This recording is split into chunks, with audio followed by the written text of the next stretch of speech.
odd and even numbers. Odd numbers.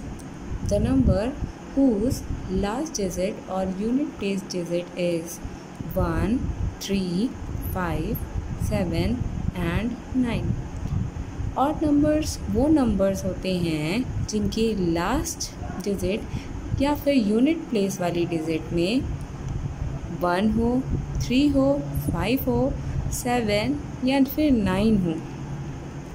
अगर ये सब में से कोई भी एक डिजिट यूनिट प्लेस पे आपको मिलता है तो वो नंबर आपका ऑड नंबर होता है। Let us see this with an help of an example. Suppose I have taken one example of 133। तो यूनिट प्लेस पे यू कैन सी क्या है, यहाँ पे 3 है, तो 3 is an odd number. So ये पूरा नंबर हमारा ऑड नंबर कहलाएगा। Alright, this whole number will be an odd number. Now again I have taken one example of 157।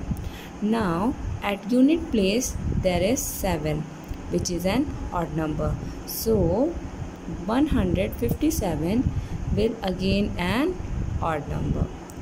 Okay, understood? Good.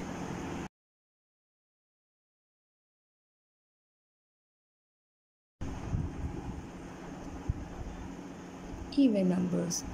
The number whose last digit or unit digit is 0, 2, 4, 6 and 8.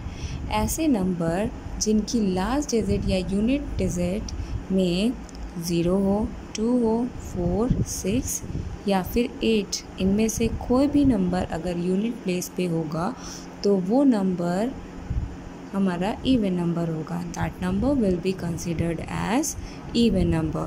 For example, suppose I have taken 64. At unit place there is an even number, so this 64 will be an even number. All right, now again I have taken one example of 1028. As you can see, at unit place there is an even number, so the number 1028 will also be an even number. Understood?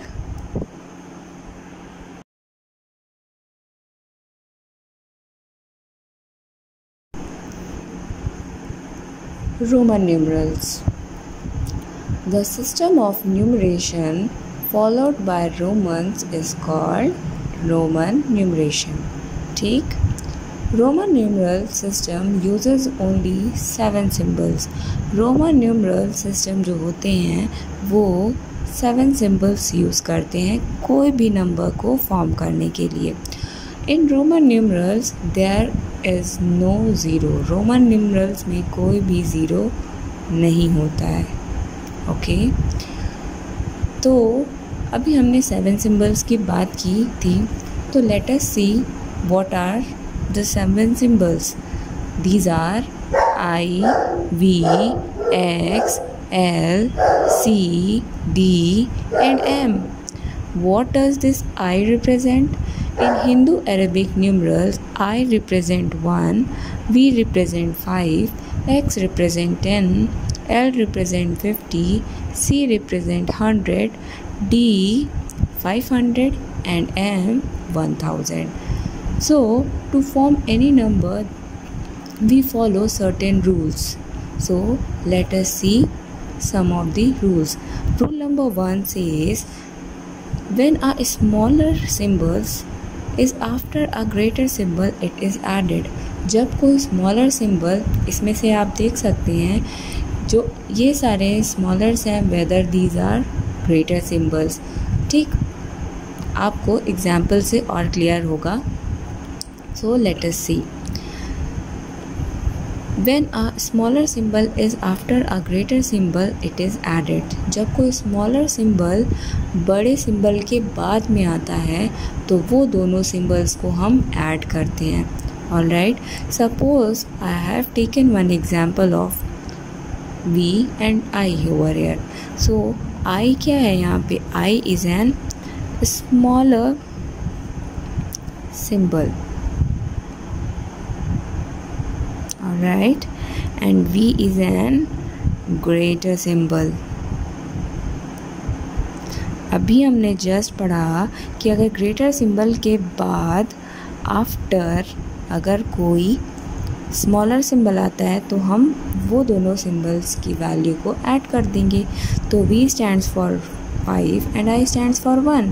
तो हम इन दोनों को क्या कर दिए? Add कर दिए. Alright, let us see next example. Suppose I have taken L and X. Now tell me which symbol is smaller and which symbol is greater. Yes, symbol X is smaller and symbol X is greater. Just now we have studied if a smaller symbol is followed by greater symbol, they are added. So this L represent 50, okay, and this X represent 10. So their value will be added. What we will get? 60. तो 60 को हम Roman numeral में किस तरह लिखते हैं? LX के form में लिखते हैं. ऑलराइट, ऐसे ही आप कोई भी नंबर को रोमन फॉर्म में ऐसे ही रिप्रेजेंट कर सकते हो. ठीक है. Rule number 2. अभी हमने फर्स्ट रूल नंबर में देखा था स्मॉलर सिंबल जब ग्रेटर सिंबल के बाद आता है तो हम ऐड करते थे. अब इसका अपोजिट हो जाएगा तो क्या करेंगे? When a smaller symbol appears before a greater symbol, it is subtracted. All right. Suppose I have taken one example I and X का. So according to rule, अगर स्मॉलर सिंबल बड़े सिंबल के पहले आता है तो हम दोनों को माइनस करते हैं. ठीक, तो इधर देखिए x की वैल्यू 10 है और I की वैल्यू 1 है. हमने दोनों को माइनस कर दिया and we have got 9 over here. Let us understand this with some more examples. Suppose now I have taken x before L. हमने x को L के अब पहले ले लिया. पहले वाले एग्जाम्पल में हमने x को L के बाद में लिया तो इसकी वैल्यू 60 आई थी. अब हमने x को L के पहले ले लिया तो अब देखते हैं इसकी वैल्यू क्या आती है. As x is an smaller symbol और L हमारा ग्रेटर सिंबल है, तो according to rule we will subtract them. तो L मीन्स 50 एंड X मीन्स 10. तो 50 माइनस 10 40. तो रोमन न्यूमरल में 40 को हम लोग XL से रिप्रेजेंट करते हैं. ऑलराइट, इसी तरह आप और भी न्यूमरल्स को इस तरह आप फाइंड आउट कर सकते हैं. ठीक है. Rule number 3.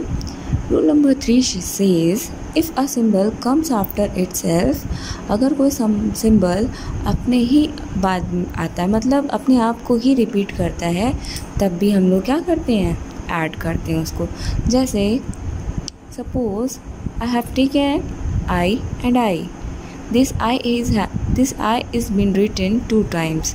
So I means 1 plus 1. तो 1 और 1 को हमने 2 times ऐड किया तो it's value will be 2. I. तो I कितनी बार रिपीट हुआ है? 3 times. तो इसकी वैल्यू कितनी आएगी? 3. तो रोमन नंबर में 3 को हम इस फॉर्म में लिखते हैं, रोमन नंबर में 2 को हम इस तरह लिखते हैं. सपोज़ x ने 2 बार रिपीट किया है तो इसकी वैल्यू क्या हो जाएगी? क्योंकि x की वैल्यू कितनी होती है? 10. और 10 + 10 मीन्स व्हाट? 20. तो तो 20 को हम रोमन न्यूमरल में इस तरह लिखते हैं, ठीक। Suppose I have written C ने अपने आप को 3 टाइम्स रिपीट किया है और C की वैल्यू कितनी होती है 100, तो 100 + 100 + 100, तो इसकी वैल्यू क्या होगी 300। नाउ अगर हमने C को 4 टाइम्स लिख दिया तो इसकी वैल्यू तो 400 होनी चाहिए, बट नहीं, ऐसा नहीं होता है। कोई भी सिंबल अपने आप को मोर देन 3 रिपीट नहीं करता है, ठीक। This is our rule number 4। Let us see what rule number 4 says. According to rule number 4, the same symbol, अगर एक जैसा सिंबल अपने आप को मोर देन 3 नहीं रिपीट कर सकता है एक बार में। जैसे for example here I have taken x has repeated 3 times, तो इसकी वैल्यू हो गई 30।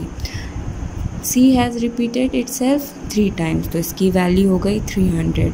बट 400 के लिए हम लोग इस तरह नहीं लिखते, तो 400 को फिर जब इस तरह नहीं लिखते तो how can we write 400? We can write 400। क्या हम 400 को 500 माइनस 100 नहीं लिख सकते? क्यों नहीं लिख सकते? तो इसकी वैल्यू CD हो गई, ठीक है। आई होप आपको यहाँ तक समझ में आ गया होगा रोमन न्यूमरल्स।